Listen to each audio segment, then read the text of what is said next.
এই ফাতেমা মৃত্যুর ভয়ে কেমন কান্না করছে শুনে আশ্চর্য হবেন। হযরত আলী রাদিয়াল্লাহু তাআলা আনহু প্রতিদিন ফজরের নামাজ পড়াইয়া যখন বাড়িতে যেতেন, বাড়িতে গিয়ে দেখতেন ফাতেমা নামাজের মুসল্লার মধ্যে কোরআন তেলাওয়াত করেন, নয়তো ইশরাকের নামাজ পড়ে, নয়তো জিকির আজকার করে, দোয়া দুরূদ পড়ে কোরআন তেলাওয়াত করে। হযরত আলী রাদিয়াল্লাহু তাআলা আনহু একদিন ফজরের নামাজ আদায় করে বাড়িতে গেলেন, বাড়িতে গিয়ে দেখে ফাতেমা নামাজের মুসল্লার মধ্যে নাই। ফাতেমা কোরআন তেলাওয়াত করে না, নামাজ আদায় করে না, জিকির আজকারও করে না। হযরত আলী টেনশনে ভরে গেল, কি রে, প্রতিদিন ফজরের নামাজ আদায় করিয়া ঘরে ঢুইকাই দেখি ফাতেমা নামাজের মুসল্লার মধ্যে জিকির আজকার করে, কোরআন তেলাওয়াত করে, নামাজ পড়ে, নয়তো আমলের মধ্যে মগ্ন থাকে, কিন্তু আজকে আমার ফাতেমা নামাজের মুসল্লার মধ্যে নাই। কারণটা কি? আজকে ফাতেমার কি হলো? হযরত আলী টেনশনে ভরে গেল। হযরত আলী পুরো ঘর তন্ন তন্ন করিয়া তালাশ করলেন, ফাতেমারে পাইলেন না। টেনশন পড়ে গেল, আরে আমার ফাতেমার কি হলো? হঠাৎ করে হযরত আলী খুঁজতে খুঁজতে খুঁজতে খুঁজতে গিয়া দেখে হযরতে ফাতেমা রান্না বসাইছে, কিন্তু আজকের রান্নাটা ভিন্ন রান্না। বিশাল বড় পাতিলার মধ্যে পানি গরম করতেছে, ঘরে যত পুরাতন কাপড় চোপড় আছে দৌত করবার জন্য সব নামাইছে। এত বড় আটার খামিরা বানাইছে, যেই আটার খামিরা দিয়ে রুটি বানাইলে এক সপ্তাহ পর্যন্ত খাওয়া যাবে। হযরত আলী বলে, কি রে ফাতেমা, তোমার কি হলো? আজকে রাত্রে বেলা তোমার দেহের মধ্যে প্রচন্ড জ্বর ছিল। যখন আমি নামাজ পড়বার জন্য মসজিদের মধ্যে যাই, কপালে হাত দিয়ে দেখিয়া গেলাম প্রচন্ড জ্বর, তোমার বড় কষ্ট হইতেছিল। আর আজকে সকালবেলা রান্না বান্না শুরু করলো, কারণটা কি আমার বলো? ও ফাতেমা, এত বড় পাতিলার মধ্যে পানি কেন গরম করতেছো? যত পুরাতন কাপড় চোপড় আছে সব কেন নামাইলা? ও ফাতেমা, বুঝতে পারলাম না, এত বড় আটার খামিনা কেন বানাইলা? হঠাৎ করে হযরতে ফাতেমা আলীর হাত ধরিয়া চোখের পানি সারিয়া কান্না শুরু করে দিল। আলী গো, আজকে কয়েকটা কথা বলবো, কথাগুলো শুনবেন, আমার কয়েকটা চাওয়া পূরণ করবেন কিনা বলেন। হযরত আলী বল, ফাতেমা বলো। ও আলী, সেই ছোট্ট কালে আমার বাবা আপনার হাতে তুলে দিয়েছে। ও আলী, সুখে থাকছি দুঃখে থাকছি, কখন আপনার সংসার সারি আমি যাই না। ও আলী, এমন সময় গেছে কখনো 3 দিন পর্যন্ত আপনার ঘরে চুলার মধ্যে আগুন ধরে নাই, এমন সময় গেছে কখনো 1 সপ্তাহ পর্যন্ত আগুন ধরে নাই, এখনো সময় গেছে 15 দিন পর্যন্ত, এমন সময় গেছে আপনার ঘরের মধ্যে খাদ্যের কোনো ব্যবস্থা ছিল না। ও গো আলী, ক্ষুধার যন্ত্রণায় পেটের মধ্যে বালিশ চাপা দিয়ে বসিয়ে থাকতাম, তারপরও কারো কাছে অভিযোগ করি নাই, বিচার দেই নাই। ও আলী, সেই ছোট্ট কালে আপনার সংসারে আনছি, দামি একটা শাড়ি গহনা চাই নাই, দামি জুতা চাই নাই। ও আলী, আজকে একটা স্বপ্ন দেখলাম, ওই স্বপ্নের ব্যাখ্যা আমার বুঝতে বাকি নাই। ও ফাতেমা, কি স্বপ্ন দেখেছো? আমি স্বপ্ন দেখেছি আমার বাবা রহমাতুল লিল আলামিন আমার ঘরে ঢুকলো, আমার ঘরে আয়েশা কি যেন তালাশ করতেছিল। অনেক লম্বা সময় পরে আমার আব্বাজান চলিয়া যাইতেছিল। আমি দৌড়াইয়া গিয়ে বললাম, বাবা আপনি কি তালাশ করতেছিলেন আর মন খারাপ করিয়া কেন চলিয়া যান? আল্লাহর হাবিব বলে, মা ফাতেমা, আমি তো তোরই তালাশ করতেছিলাম। ও বাবা, আপনি আমার কেন তালাশ করতেছিলেন? মারে, আজকে একটা সংবাদ তোমার দেওয়ার জন্য আসলাম, এই সংবাদটা শুনবার পরে কিন্তু কান্না করবা না। ফাতেমা বলে, ও বাবা বলেন। ফাতেমা, এই সংবাদটা দেওয়ার পরে মনটা খারাপ করবো না? বলেন, না বাবা, কান্না করবো না, মন খারাপ করবো না। আল্লাহর হাবিব বলে, ফাতেমা আজকে সাহারি খাইছো, আলীর সাথে ইফতার করবো আমার সাথে। আল্লাহু আকবার বলি। ও আলী, এই সংবাদ বলার পরে আমার ঘুম ভাঙিয়া যায়, আমার আব্বাজান চলিয়া যায়। ও আলী, এই স্বপ্নের ব্যাখ্যা আমার বুঝতে কষ্ট হয় নাই, এই স্বপ্নের ব্যাখ্যা আমি বুঝে ফেলেছি। রে ফাতেমা, স্বপ্নের ব্যাখ্যা কি আমার বলো? ও আলী, আমার আব্বাজান বলে গেল আজকে সাহারি খাইছি, আপনার সাথে ইফতার করব আমার সাথে। ও গো আলী, আজকে সন্ধ্যার আগে আমার ইন্তেকাল হয়ে যাবে, আমি জনমের মতো আপনার সংসার ছাড়িয়া চলিয়া যাব। ও আলী, আমি আর এই ঘরে থাকতে পারবো না, আমার ঘর হবে অন্ধকার কবর, আমি আর আপনার খেদমত করতে পারবো না। এইবার আলী বলে, রে ফাতেমা, বুঝতে পারলাম, কিন্তু এত বড় আটার খামিরা কেন বানাইছো? ঘরে পুরাতন যত কাপড় পানিগুলো সারিয়া কান্না করে বলে, আলী, আমি জানি আপনি আমারে বড় ভালোবাসেন, হাসান হোসাইন আমারে বড় ভালোবাসে। ও আলী, আমি যখন মরিয়া যাব আপনিও কান্না করবেন, হাসান হোসাইনও কান্না করবে, আমার ঘরে এক সপ্তাহ পর্যন্ত রান্না বান্না হবে না। এই জন্যে এত বড় আটার খামিরা বানাইলাম, এক সপ্তাহের জন্য রুটি বানাইয়া দিয়া যাব, যেন শুকাইয়া শুকাইয়া আপনি হাসান হোসেন কিনে খাইতে পারেন। আল্লাহু আকবার।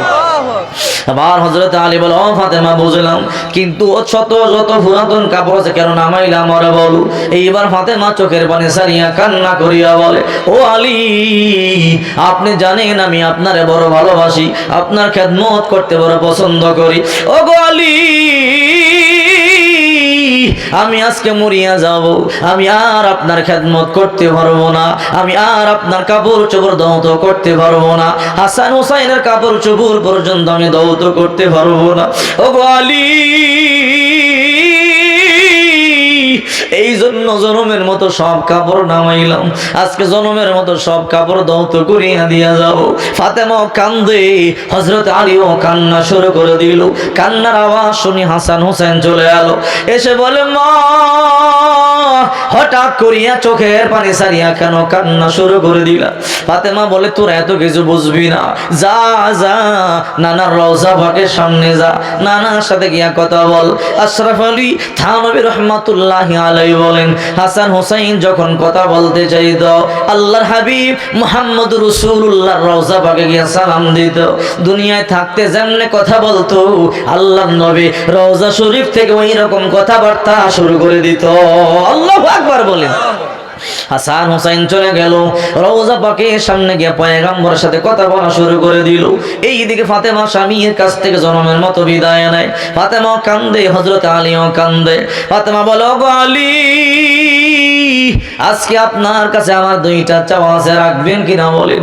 ও আলী, আপনার কাছে তেমন দুনিয়াবি সম্পদ বলতে কোনো কিছু আমি চাই না। সেই ছোট্টকালে আপনার সংসারে আইছি, কোনোদিন খাদ্যের জন্য আপনার টেনশন দেই নাই, কোনোদিন জামা কাপড়ের জন্য আপনার পেরেশানি দেই নাই। ও আলী, কখনো কখনো না খায়া থেকে এত কষ্ট হয়েছে রে আলী, আমি নামাজ পর্যন্ত দাঁড়ায় ভরতে পারি নাই। আমি ফাতেমা বসিয়া বসিয়া নামাজ আদায় করেছি। আজকে দুইটা জিনিস আপনার কাছে যাও। ও আলী, আমার মরবার আগে এই দুইটা আশা স্বপ্ন পূরণ করবেন কিনা বলেন, আমার দুইটা ওয়াদা রক্ষা করবেন কিনা বলেন। হযরত আলী বলে, ফাতেমা বলো, তোমার কি আশা, তোমার কি স্বপ্ন, আমারে বলো। এইবার ফাতেমা স্বামীর হাত ধরিয়া চোখের পানিগুলো সারিয়া কান্না করে বলে, ও আলী, আমার এক নম্বর চাওয়া হলো, আমি যখন মরিয়া যাব গো আলী, আমার লাশটা নিয়ে ময়দানে যাবেন না। ও আলী, প্রকাশ্যে জানাজা দিয়া আমাকে সবাইকে দেখাইবেন না। বলে, কেন? এ ফাতেমা, তুমি নবীজির কন্যা, তুমি নবীর আদরের দুলালি, জান্নাতের রমণীদের সর্দারিনী। আল্লাহর হাবিব তোমার বড় মহাব্বত করত, বড় ভালোবাসতো। তোমার ব্যাপারে আল্লাহর হাবিব বলেছেন, ফাতেমা তো সাইয়্যিদাতু নিসাই আহলিল জান্নাহ, ফাতেমা জান্নাতের রমণীদের সর্দারিনী। রে ফাতেমা, তোমার ইন্তেকালের সংবাদ শুনবার পরে গোটা মদিনার মধ্যে কান্নার রোল পড়ে যাবে। এই মদিনার মধ্যে সবচেয়ে বড় জানাজা তোমার হবে, কেন না করতেছো? ফাতেমা বলে, না রে আলী, না, ময়দানে নিয়ে আমার লাশটা আপনি বেগানা পুরুষের দেখাইবেন না। ও আলী, সারা জনম বড় পর্দা করেছি, আমি বেগানা পুরুষের সামনে যাই নাই। ও আলী, কেউ আমার দেখতে পারে নাই। আমার লাশটা নিয়ে যখন আপনি ময়দানে যাবেন, দেশ বিদেশের মানুষগুলো আমার ইন্তেকালের সংবাদ শুনবার পরে চলে আসবে। যারা দুনিয়াতে আমার দেখে নাই, আমার লাশটা দেখি অনুমান করে বলবে, ফাতেমা এতটুকুন লম্বা ছিল, এতটুকুন চওড়া বা মোটা ছিল না গো আলী, না, আমার লাশটা গোপনে দাফন করিয়া দিবেন। এইবার আলী বলে, ফাতেমা যাও যাও, তোমার এক নাম্বার কথা আমি রাখবো, তোমার দুই নাম্বার চাওয়াটা কি আমারে বলো। ওগো আলী, আমার 2 নাম্বার চাওয়া হলো, আমি যখন মরিয়া যাব, আপনি যুবক মানুষ, আপনার দ্বিতীয় বিবাহের প্রয়োজন আছে। আলী, আপনার খেদমতের প্রয়োজন আছে, আপনি দ্বিতীয় বিবাহ করবেন, এতে আমার কোনো আপত্তি নাই, কিন্তু আমার একটা চাওয়া গো আলী। কি চাওয়া বলো? ও ফাতেমা বলো। আলী, আপনি ভালো করিয়া জানেন আমি আমার হাসান হোসাইনকে জীবন থেকে বেশি ভালোবাসি। ওগো আলী, সেই ছোট্ট কাল থেকে সন্তান 2টারে বুকের 2 পাশে নিয়ে ঘুমাইতাম। আমি সন্তানদেরকে একা রেখে কোনোদিন রাত্রেবেলা ঘুমাই নাই। ও আলী, আমি যখন মরিয়া যাব, আমি তো অন্ধকার কবরে চলে যাব, আপনি তখন নতুন একটা বিবাহ করবেন। ও আলী, আপনি নতুন বিবিকে নিয়ে যখন পাশের রুমে ঘুমাবেন, আমার ছোট্ট 2টা সন্তান গভীর রাত্রে যখন মা মা বলিয়া কান্না করবে, মা তুমি কই? তুমি তো আমাদেরকে একা রেখে কোনোদিন ঘুমাও নাই রে মা। ওইদিকে বাবা নতুন মায়েরে নিয়ে ঘুমায়। আমার সন্তান 2টা যখন গলা কাটা মুরগির মতো ছটফট করিয়া করিয়া মা মা বলিয়া কাঁদবে রে আলী, আমি মা ফাতেমা কবরে তাই কেউ সহ্য করতে পারবো না। আলীও কান্দে, ফাতেমাও কান্না করে। এবার আলী বলে, কি বলো, তোমার চাওয়াটা কি? ও আলী, তুমি অন্তত সপ্তাহে একটি রাত আমার 2টা সন্তান বুকের মধ্যে নিয়ে ঘুমাইবেন। ওই দিকে হাসান হোসাইন 2জন নাতি নবীজির সাথে কথা বলতেছে। আল্লাহ হাবিব বলে, রে হাসান রে হোসাইন, আজকে বাড়িতে যা, আজ আর কথা বলা লাগবে না, জীবনে বহু কথা বলতে পারবি, মায়ের গিয়া দেখ। এ না না, কেন রাগ করছেন নি? কেন কথা বলবেন না? রাগ করছেন কিনা বলেন? বলে না, রাগ করি নাই, বাড়িতে যা, মায়ের গিয়ে ভালো করিয়া দেখ। বলো কেন? বলে তোর মা আজকে জন্মের মতো আমার কাছে চলে আসবে। এই কথাটা শুনতে দেরি আসমানটা যেন ভাঙিয়া 2 ভাইয়ের মাথার মধ্যে পড়লো। 2 ভাই জমিনের মধ্যে গলা কাটা মুরগার মতো ছটফট করিয়া করিয়া কান্না শুরু করে দিল। হাসান বলে, রে ভাই হুসাইন, মায়ে যদি চলিয়া যায় আমরা কারে মা বলিয়া ডাকবো? হুসাইন বলে, হাসান ভাই, মা চলিয়া গেলে ক্ষুধার সময় কে সান্ত্বনা দিবে? রাত্রেবেলা কার গলার মধ্যে দুনিয়া 2টা ভাই আমরা ঘুমাবো? চোখের পানিগুলো সারিয়া 2 ভাই কান্দে। কিছুক্ষণ পর 2 ভাই উইটা বাড়ির দিকে রওনা। বাইরে, মায়ের আমরা মরতে দিব না, প্রয়োজন আমাদের হায়াত আল্লাহ দিয়ে মায়েরে বাঁচাবো। ওইদিকে ফাতেমা জনমের মতো স্বামীর কাছ থেকে বিদায় নেয়। ও স্বামী আমার, আপনি আমারে মাফ করিয়া দেন যদি কোনো ভুল করিয়া থাকি। আলী বলে, ফাতেমা রে, তুমি কোনো ভুল করো নাই, কোনো অন্যায় করো নাই। এইদিকে গোলাগুলি করিয়া ফাতেমা জনমের মতো বিদায় নেয়। ফাতেমাও কান্দে, আলীও কান্দে। 2 ভাই ঘরের মধ্যে গিয়া দেখে মাও কান্দে, বাবাও কান্দে। 2টা সন্তান দৌড়াইয়া গিয়া মায়ের গলার মধ্যে জাহাবরায় ধরিয়া বলে, মা সত্য কথা কেন গোপন করছো রে মা? কি সত্য কথা? বলে, না না, সব বলিয়া দিছে। ও মা, তুমি নাকি আজকে আমাদেরকে রাখিয়া চলিয়া যাইবা। ও মা, তুমি নাকি আজকে ইন্তেকাল করবা। হে মা, তুমি না জানো তোমার হাতে স্যার আমরা খাবার খাইতে পারি না। ও মা, রাত্রেবেলা কার বুকের মধ্যে দড়ি আমরা 2 ভাই ঘুমাইব? ক্ষুধার সময় কে সান্ত্বনা দিবে? ও মা, গোসল দিয়া কে তৈল মালিশ করিয়া মাথার চুল আছড়ায় দিবে? কে জামা কাপড় আমাদেরকে পরায় দিবে? ফাতেমার কলিজা ফাটিয়া দেয়। সন্তানদেরকে কি বুঝ দিবে? বলে, আল্লাহ, এই মুহূর্তে সন্তানদেরকে বুঝ দেওয়ার মতো কোনো বুঝ আমার নাই। ফাতেমাও কান্দে, আলীও কান্দে, হাসান হোসাইনও কান্দে। ফাতেমা 2টা সন্তানকে আলীর হাতের মধ্যে তুইলা দিয়া বল, আলী গো, কিছুক্ষণ পর আজরাইল আমার ঘরে চলে আসবে। ও আলী, কিছুক্ষণ পর আমি লাশ হয়ে পড়ে থাকবো। হাসান হোসাইন যতই কান্না করবে আমি মা সান্ত্বনা দিতে পারবো না। আমার লাশের পাশে যখন 2টা সন্তান চোখের পানিগুলো সারিয়া কান্না করে বলবে, মা জনমের মতো একটু আদর করিয়া দিয়া যাও। মা গো কবরে দাফন হওয়ার পূর্বে একটু আদর করে দিয়া যাও। আলী গো আমি সন্তানদের চোখের পানিগুলো মুইসা দিতে পারবো না, তখন আমার হাত পা কোনো কাজ করবে না। আলী আমার সন্তানদেরকে আপনার হাতে তুলে দিয়া গেলাম, আপনি আমার সন্তানদেরকে কষ্ট দিবেন না। এই মুহূর্তে হযরত আলীও কান্দে, ফাতেমাও কান্দে। হযরত ফাতেমা রাদিয়াল্লাহু তাআলা আনহার ইন্তেকাল হয়ে গেল। হাসান হুসাইন চোখের পানিগুলো সারিয়ে কান্দে, মা তুমি তো সইলা গেলা গো, আমাদেরকে কার কাছে রাইখা গেলা? এ মা কে আদর করবে? না খায়া থাকলেও জিজ্ঞাসা করবার মতো কেউ নাই রে মা। দুইটা সন্তান কান্না করে। হযরতে আলী দুইটা সন্তানরে বুঝায় লাশটা দাফন করবার জন্য জান্নাতুল বাকিতে নিয়ে যাবে। দুই ভাই দুই পার্শ্বে দলল, হযরতে আলী এক পার্শ্বে দলল। খাটিয়া তো আরেকটা পাশ খালি আছে, কে ধরবে? লোক তো নাই। হযরতে আলী টেনশন করতেছে, খাটিয়া বহন করবার জন্য একটা লোক দরকার, লোক তো নাই, কাকে বলবো? কে এই রাত্রে আমার বাড়িতে আসবে? আল্লাহর পয়গম্বরের রওজা পাকের সামনে একটা সাহাবী ঘুমাইতো, নাম তার হযরতে আবু যর গিফারি রাদিয়াল্লাহু তাআলা আনহু। সুবহানাল্লাহ বলেন। হযরতে আবু যর বড় দামি সাহাবী, যার ব্যাপারে আল্লাহর পয়গম্বর বলেন একদিন আল্লাহর পয়গম্বর বসা, জিবরাইল চলে আসে। জিবরাইল এসে বলে, পয়গম্বর ওই যে সাদুর মুড়ি দিয়া যায়, এটা কি আপনার সাহাবী আবু যর নয়? আল্লাহর হাবিব বলে, হ্যাঁ এটা আমার সাহাবী আবু যর। জিবরাইল আপনি কেমনে চিনেন? পয়গম্বর আবু যরকে শুধু আমি চিনি তা নয়, আকাশে যত ফেরেশতা আছে সবাই আবু যরকে এক নামে চিনে। আল্লাহু আকবার বলে। আল্লাহর নবী বলল, ও জিবরাইল আমার সাহাবী আবু যরকে আকাশের সব ফেরেশতারা চিনবার কারণ কি? বলে দুইটা কারণ। বলে কি দুইটা কারণ? এক নাম্বার কারণ লিসিগরিহি আলা নাফসিহি, আবু যর গিফারি নিজেকে অনেক ছোট মনে করে।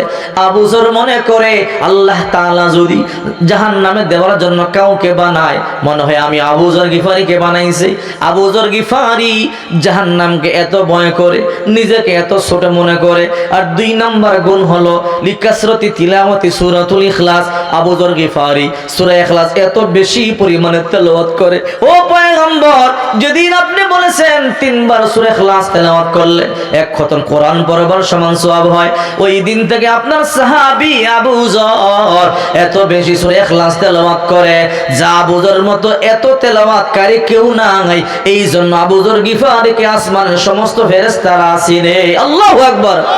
হযরত আবু যর গিফারি खादिमे खैरुल बशर, खिदमतों में जिंदगी भर न बनाया अपना घर, खिदमतों में जिंदगी भर न बनाया अपना घर। हजरत আবু যর এমন একজন সাহাবী, আল্লাহর পয়গম্বর খেদমত করতে করতে জিন্দেগিতে একটা ঘর বানাইবার সময় পর্যন্ত পায় নাই। ওই আবু যর গিফারি নবীর রওজা পাকের সামনে ঘুমায় আছে। আল্লাহর হাবিব বলে, আবু যর তুমি বড় আরামে ঘুমাও, আর আমার ফাতেমার ঘরে কান্নার রল ভরে গেছে। যারা আবু যর যা আমার ফাতেমার লাশের খাটিয়া বহন করিয়া আমার ফাতেমার লাশ দাফন কাজে সহযোগিতা কর। আল্লাহু আকবার। শুনলে আশ্চর্য হয়ে যাবেন, গভীর রাত, মদিনা সবাই ঘুমায় আছে। আবু যর গিফারি রাদিয়াল্লাহু তাআলা আনহু হযরতে আলীর বাড়ির সামনে চলে আসলেন। হযরত আলীর ঘরটা হলো মসজিদে নববী থেকে প্রায় 1.5 কিলোমিটার দূরে।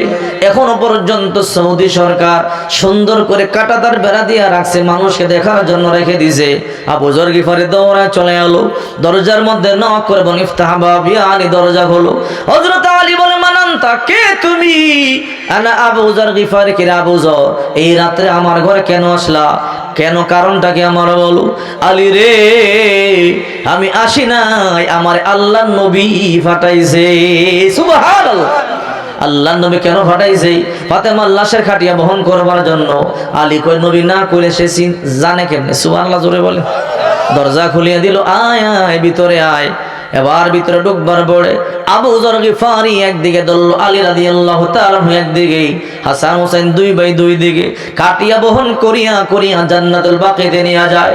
লাশটা কবরের পাশে নিয়া আবু যর গিফারি কবরকে লক্ষ্য করে বলে, কবর জানো আজকে তোমার কাছে কারকে রাখা হইতেছে? উম্মুল হাসনাইন, হাসান হুসাইনের মা। যে হাসান হুসাইন সম্পর্কে আল্লাহর হাবিব সাল্লাল্লাহু আলাইহি ওয়াসাল্লাম বলেছেন, আল হাসান ওয়াল হুসাইন সাইয়্যিদা শাবাবি আহলিল জান্নাহ, জান্নাতের যুবকদের সর্দার। ওই জান্নাতের যুবকদের সর্দারদের মাকে তোমার বুকে রাখা হইতেছে। জানো, যার ব্যাপারে পয়গম্বর বলেছেন, ফাতিমা তু সাইয়্যিদাতু নিসাই আহলিল জান্নাহ, ফাতিমা জান্নাতের রমণীদের সর্দারিনী। রে কবর, হযরত আলীর স্ত্রী, বিশ্ব নবী রাহমাতুল লিল আলামিনের কন্যা হযরতে ফাতেমাকে তোমার বুকে রাখা হইতেছে। সাবধান, তুমি কিন্তু খারাপ ব্যবহার করবা না। কবর থেকে জবাব আসলো, হে আবু যর, ইসতামিউ লিকাউলি, আমার কথাগুলো কান পাতিয়া শোনো। আবু যর, লম্বা ভাষণ দিও না, আমি বংশ পরিচয় চিনি না, ক্ষমতা দেখি না, অর্থ দেখি না। রে আবু যর, সৌন্দর্য দেখি না, আমি দেখি আমল। যার আমল যত ভালো হবে, ভালো ব্যবহার করা হবে। আনা বাইতু জুলমাতি, আনা বাইতুন নফরতি, আনা বাইতুত তুরাব, আনা বাইতুদ দুদ, আমি মাটির অন্ধকার ঘর, পোকামাকড়ের ঘর, একাকিত্ব ঘর। রে আবু যর, যার আমল যত ভালো হবে, ভালো ব্যবহার পাবে। আমল খারাপ হলে আমি তার সাথে খারাপ ব্যবহার করব। রাসূলুল্লাহ সাল্লাল্লাহু আলাইহি ওয়াসাল্লাম বলেন, ইন্নাল্লাহা লা ইয়ানজুরু ইলা সুওয়ারিকুম ওয়া আমওয়ালিকুম ওয়ালাকিন ইয়ানজুরু ইলা কুলুবিকুম ওয়া আমালিকুম। আল্লাহ তোমাদের সূরত দেখেন না, সৌন্দর্য দেখেন না, ধন সম্পদ দেখেন না। মরলে যে সুন্দর সেও পচিয়া যাবে, যে কালো সেও পচিয়া যাবে। মরবার পরে ধন সম্পদ গরিবেও নিতে পারবে না, ধনীও নিতে পারবে না। রাসূল কারীম সাল্লাল্লাহু আলাইহি ওয়াসাল্লাম বলেন, আল্লাহ তো দেখেন, ওয়ালাকিন ইয়ানজুরু ইলা কুলুবিকুম ওয়া আমালিকুম, দেখেন ঈমান আর আমল। ঠিক কি না বলেন? এই জন্য হে টাঙ্গাইলের গরিব বাবা, মাঠে ঘাটে কাজ করেন, দুঃখ নাই। আহারে আল্লাহ দরবার সাজদা গিয়ে কান্না করবেন, আল্লাহ আমার তুমি গরিব বানাইছো, কাজ না করলে সংসার চলে না। আল্লাহ ধনীরা গোশত দিয়া খায়, পোলাও খায়, মাস যায় বছর যায়, সন্তানদেরকে পোলাও গোশত খাওয়াইতে পারি না। আল্লাহ দুঃখ নাই, দুনিয়ার জিন্দগিটা তো সুখে থাকলেও কাটিয়া যাবে, দুঃখে থাকলেও তো কাটিয়া যাবে, কিন্তু পরকালের জিন্দগি তো আর কোনোদিন কাটবে না রে আল্লাহ। দুনিয়াতে কষ্ট করি, মনের মধ্যে কোনো দুঃখ নাই। আল্লাহ হাসরের ময়দানে যদি গোলাম বলি একটা ডাক দিয়া দাও, আমার জিন্দগি সফল হয়ে যাবে। আর কিয়ামতের ময়দানে যদি আমার গোলাম বলিয়া ডাক না দাও, আমার মতো পোড়া কপাল আর কেউ নাই। কথা বলে ঠিক কি না? এই জন্য মৃত্যুর কথা স্মরণ করতে হবে। নবীজি কি কোনোদিন গুনাহ করছে? যার ব্যাপারে আল্লাহ সার্টিফিকেট দিয়েছে, লিয়াগফিরু লাকাল্লাহু মা তাকাদ্দামা মিন যামবি, আরে নবী আপনার আগেও গুনাহ নাই, পরেও গুনাহ নাই, অথচ ওই নবী দৈনিক 70 থেকে 100 বার তওবা করছে, কান্নাকাটি করছে আল্লাহর দরবারে, আল্লাহ আপনি আমারে মাফ করে দেন। আর আমাদের তো 1000 বার, লক্ষ বার মাফ চাওয়া উচিত। কথা বলে ঠিক কি না? এই জন্য আসুন, কে কখন মরে যায় বলতে পারি না। বিগত 5 বছর আগে 2019-এর সেই 9 ডিসেম্বর এখানে এসেছিলাম বয়ান করতে প্রথমে, এরপরে 21-এও একবার এসেছি, এখন আবার আসলাম। দেখেন এর মধ্যে কত মানুষ মরে গেছে। হয়তো আমরা মরে যাইতে পারতাম, আল্লাহ দয়া করে হায়াতে তৈবা দান করছে, এই জন্য নেকের মজলিসে বসতে পেরেছি। আল্লাহর কাছে শুকরিয়া আদায় করি আর বলি, আল্লাহ তুমি আমাদেরকে আরো হায়াত বাড়ায় দাও, যেন দিনের খেদমত করতে পারি, ইবাদত বন্দেগী করতে পারি। জানি না কোন দিন যেন মরিয়া যায়, আর হায়াত যদি নাও থাকে আল্লাহ যেন ইমানি হালাতে মরণ দেয়, আর যেন পরকালে আবার আমাদেরকে সাক্ষাৎ করে দেয়। সকলে বলি আমিন। ওয়া আখিরি দাওয়ানা আলহামদুলিল্লাহি রাব্বিল আলামিন। কষ্ট হইতেছে বুঝি না? 2 ঘন্টার মতো আলোচনা করলাম, নিজেও টের পাইলেন না সময় কোনটা গেল, মনে হয় আপনারাও টের পাননি। কথা বলেন ঠিক কি না? আমি 10টা 10-এ এখানে সুলতানের জন্য একটু দোয়া করি। সুলতান ভাই আহারে, এই যে খুব আমারে মোহাব্বত করতো, এই ক্লাবের একজন সদস্য বাইক অ্যাক্সিডেন্ট করে মারা গেছে শুনলাম। অথচ সেই যুবকটা আজকে থাকলে হয়তো দেখছেন মৃত্যুর গ্যারান্টি নেই। যুবক মানুষ, অল্প বয়সের মানুষ মারা গেছে, দোয়া করবেন আল্লাহ তাআলা যেন সুলতান ভাইয়ের কবরটা জান্নাতের বাগান বানায়, সকলে বলে আমিন। আর বিশেষ করে আপনাদের সেরেতাজ আমাদের মুরব্বী মুফতি সিরাজুল ইসলাম সাহেব হুজুরকে কিন্তু আমরা আগে থেকেই চিনি, সারা দেশের ওলামায়ে কেরাম চিনে, অনেক বড় মানুষ। ওনার জন্য দোয়া করি আল্লাহ যেন ওনার ছায়া আমাদের জন্য বড় লম্বা করে দেয়, সকলে বলে আমিন। নেক হায়াত দান করেন, আল্লাহ যেন বালা মুসিবত থেকে বাঁচায়। বিশেষ করে এই সেবায় নিয়োজিত যুব সংগঠন, এই যে অনলাইন গ্রুপ, এই যুবকদের জন্য দোয়া করি। এই যুবকরা আমার আসলে অন্তর থেকে মহাব্বত করে, এই জন্য যুবকরা তিনবার 8 বারের মধ্যে আমারে 3 বার আনছে, মনে হয় আর কোন বক্তা 3 বার আসছে কি? তো এই জন্য আমি যুবকদের জন্য অন্তর থেকে দোয়া করি, যুবকরা আমারে ভালোবাসে, খুঁজা আনে, জানি না আর দেখা হয় কি না। আল্লাহ যেন প্রতিটা যুবককে দুনিয়াতেও সফলতা দান করে, আল্লাহ যেন পরকালে বিজয়ী বেশে জান্নাত দেয়, সকলে বলি আমিন। আল্লাহুম্মা সাল্লি আলা সাইয়্যিদিনা ওয়া নাবিয়িনা ওয়া শাফিঈনা ওয়া হাবিবিনা ওয়া মাওলানা মুহাম্মদ সাল্লাল্লাহু আলাইহি ওয়া আলা আলিহি ওয়া আসহাবিহি ওয়া বারাকা ওয়া সাল্লাম। দুয়ার আগে হুজুর একটু কথা বলবে, হুজুরের সমাপ্তির মাধ্যমেই আমরা আজকের এই মাহফিলকে শেষ করব। হুজুর এই মোনাজাত করবে, একটা এলান শুনি। আমাদের আগামী শুক্রবার 6 তারিখ 3টা বাজে ইন্দ্রাজানি স্কুল মাঠে এক মত বিনিময় সভা। আমরা সবাই জানি এই যে কুটুম পাগলা মেলার নামে যেই অশ্লীল বিভিন্ন ধরনের কাজ চলে, ওইগুলি বন্ধের দাবিতে ওলামায়ে কেরাম, এলাকার জনগণ সহ এটার প্রচেষ্টা চালাইতেছে অনেকদিন যাবৎ। ওইটার মত বিনিময় সভা আগামী শুক্রবার 3টা বাজে, আমরা সবাই থাকার চেষ্টা করবো ইনশাল্লাহ। দেখেন, আমি এই জিনিসটা দেখে এবং শুনে বড় কষ্ট পাইছি। এই যে আপনাদের এইখানে একটা ভণ্ড পীরের মাজার শুরু হয়েছে, কথা বলেন ঠিক কি না? আমার আগে মুফতি রফিউদ্দিন মাহমুদ নুরি সাহেব কিছু আলোচনা করছে, আমি শুনেছি। এই জন্য এই কুটুম পাগলার মেলা, এটা ফাগলা, ও আবার আপনার ভালো মন্দ করবে কি, কথা বলেন ঠিক কি না? তো নামই ফাগলা। আর হাদিসের মধ্যে আছে আল মাইয়িতু ফি কবরি কাল গারিকি মিনাল বাহার, সাঁতার না জানা ব্যক্তি সমুদ্রে পড়ে গেলে উপায় আছে নি? তো কবরবাসী এরকম, তো এই কবরবাসী আপনার আবার ভালো মন্দ করবো কি? কিচ্ছু করার ক্ষমতা নাই। বরংশ সূরা নিসার 116 নম্বর আয়াত আল্লাহ তাআলা বলেন, সব গুনাহ মাফ করব। ইন্নাল্লাহ লা ইয়াগফিরু আন ইউশরাকা বিহি ওয়া ইয়াগফিরু মা দুনা যালিকা লিমান ইয়াশা ওয়া মা ইউশরিক বিল্লাহি ফাকাদ দাল্লা দালালাম বাঈদা। আল্লাহ চাইলে সব গুনাহ মাফ করবে, শিরিক মাফ করবে না। মাজারগুলোতে যায় কেন? শিরিক করতে গিয়ে ছেলে চায়, মেয়ে চায়, বিদেশের ভিসা চায়, সুখ শান্তি চায়। এগুলোর মালিক আসলে কে? আল্লাহ। যে ব্যক্তি মাজারে গিয়া এগুলো চাবে আর এগুলোর নিয়তে মাজারে যাবে, যায় এই নিয়তই মুহূর্তের মধ্যে এগুলো বেঈমান হয়ে যাবে, এগুলো মুশরিক হয়ে যাবে। আমাদেরকে ঠেকা লাগছে নাকি আপনাদেরকে ধমক দেওয়ার, ঢাকা থেকে আইসা আপনাদেরকে জাহান্নাম থেকে বাঁচাইতে চাই। যদি কারো সন্তান সেখানে যায়, আপনার সন্তান আগুনে পড়ে গেলে যতটা না বিপদ, এখান থেকে উঠাইয়া তাকে ঢাকা মেডিকেলে নিয়ে বাঁচার আশা আছে। কিন্তু আপনার সন্তান এই মাজারে যাওয়া এর চাইতে ভয়ঙ্কর, মুহূর্তের মধ্যে মুশরিক হয়ে যাবে, কথা বলেন ঠিক কিনা? এই জন্য আপনার সন্তানকে আপনি যে কোনো মূল্যে এখান থেকে আপনাকে বাঁচাতে হবে। সন্তানদেরকে বলছি যে কোনো মূল্যে তোমার মা আর তোমার বাবাকে বাঁচাতে হবে। ভাইকে বলছি তোমার বোনকে জাহান্নাম থেকে বাঁচাও, তোমার বোনকে তোমার ভাইকে বাঁচাও। কারণ এটা এমন ভয়ঙ্কর, কোন ব্যক্তি যদি মাজার এই নিয়তে যায় আর এই নিয়তেই যায়, এই নিয়ত ছাড়া সেখানে কেন যাবে, কথা বলেন ঠিক কিনা? গিয়া সেজদাও দেয়, এমন আছে না নাই? আল্লাহ আপনাদেরকে হেদায়েত দান করেন। আপনাদের উপরে জিম্মাদারি দিয়ে গেলাম, যে কোনো ভাবেই এই যুবক সংগঠন, বিশেষ করে সেবায় নিয়োজিত যুব সংগঠন, তোমরা হুজুরদের সাথে পরামর্শ করে তোমরা যে কোনো মূল্যটা বন্ধ করবা, পারবা তো ইনশাআল্লাহ? আল্লাহ পাক তৌফিক দান করে, সকলে বলে আমিন। দীর্ঘ 5 বছর ধরে আমার মহল্লায় একজন চাইতেছে, বেটা আমার একার প্রতিবাদের কারণে সাহস করতেছে না। আল্লাহু আকবার বলেন। হুজুরের সে জালকুড়ি যায়, আশেপাশে সব মাজার আর মাজার, আমার মহল্লায় চাইতেছে, কিন্তু 5 বছর হয়ে গেছে, পারতেছে না।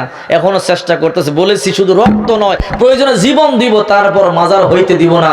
একটা লোক যদি জাহান্নামে যায়, আল্লাহর সামনে কেমনে মুখ দেখাবো, কথা বলে ঠিক কিনা? এই জন্য অবশ্যই তোমরা সবাই এখান থেকে বিরত থাকবা, আর এটাকে ভাইঙ্গা সুইরা জান্নাত লাগে এটা মাটির সাথে মিশাই দিব, পারবো তো ইনশাআল্লাহ? আল্লাহ তৌফিক দে, সকলে বলে আমিন। সবাই হাত তুলো, কার আল্লাহর মুহাব্বত করো, লিল্লাহি তাকবীর। এর প্রতিবাদ করবেন তো? আল্লাহর মহব্বত রাজি আছেন তো? আল্লাহ সবাইকে তুমি তোমার মুজাহিদ হিসেবে কবুল করে, সকলে বলে আমিন। আপনি দোয়া করেন, আপনি করেন, আপনি মুরব্বী। اللهم صل على سيدنا ونبينا وشفيعنا وحبيبنا ومولانا محمد صلى الله عليه وعلى آله وأصحابه وبارك وسلم اللهم آمين ربنا ظلمنا أنفسنا وإن لم تغفر لنا وترحمنا لنكونن من الخاسرين رب ارحمهما كما ربياني صغيرا رب ارحمهما كما রব্বায়ানি সগীরা। রব্বুল আলামিন তাকায় দেখেন গভীর রাত হয়ে গেল, আর আমার বিছানা ছেড়ে দিয়ে ঠান্ডার মধ্যে বসে আছি। আয় আল্লাহ, গরম কম্বল ফালায়া দিয়া তোমার বান্দারা কনকনে শীতের মধ্যে বসে বসে বয়ান শুনতেছে। রব্বুল আলামিন, দুনিয়ার সমস্ত দরজাগুলো বন্ধ হয়ে গেছে। আয় আল্লাহ, সবাই দরজা বন্ধ করিয়া ঘুমায়। আয় আল্লাহ, পাখিগুলো নিজ বাসায় ঘুমায়, জীবজন্তুগুলো গর্তের মধ্যে ঢুকিয়া ঘুমায়। আয় আল্লাহ, চাঁদ সূর্যগুলো নাই। আয় আল্লাহ, গোটা দুনিয়া নীরব হয়ে গেল, কিন্তু তোমার বান্দারা তোমার ভুলে নাই। আল্লাহ, সবাই যখন ঘুমায় তোমার বান্দারা নির্ঘুম অবস্থা তোমার জিকিরে মগ্ন, তোমার কোরআন থেকে তোমার নবীজির হাদিস থেকে আলোচনা শুনেছে। আল্লাহ, দয়া করে মেহেরবানি করি আমাদের জিন্দগির যত গুনাহ আছে সমস্ত গুনাহগুলো তুমি মাফ করে দাও। রব্বুল আলামিন, দুনিয়ার মধ্যে বিপদে পড়লে এক দরজা বন্ধ হয়ে গেলে অন্য দরজার মধ্যে সাহায্য পাওয়া যায়। আয় আল্লাহ, হাজার দরজা বন্ধ হয়ে গেলে আরো দরজা খুলে পাওয়া যায়। রব্বুল আলামিন, কিন্তু আপনার এমন এক দরবার, আয় আল্লাহ, আপনি যদি আমাদেরকে ফিরায়া দেন, আয় আল্লাহ, অন্য কোথাও যাওয়ার মতো আর জায়গা নাই। রব্বুল আলামিন, আপনি তো বলেছেন আল্লাযী খলাকাকা ফাসাওয়াকা ফাআদালাক, আপনি আমাদেরকে তৈরি করেছেন, সুষম করেছেন, সুবিন্যস্ত করেছেন।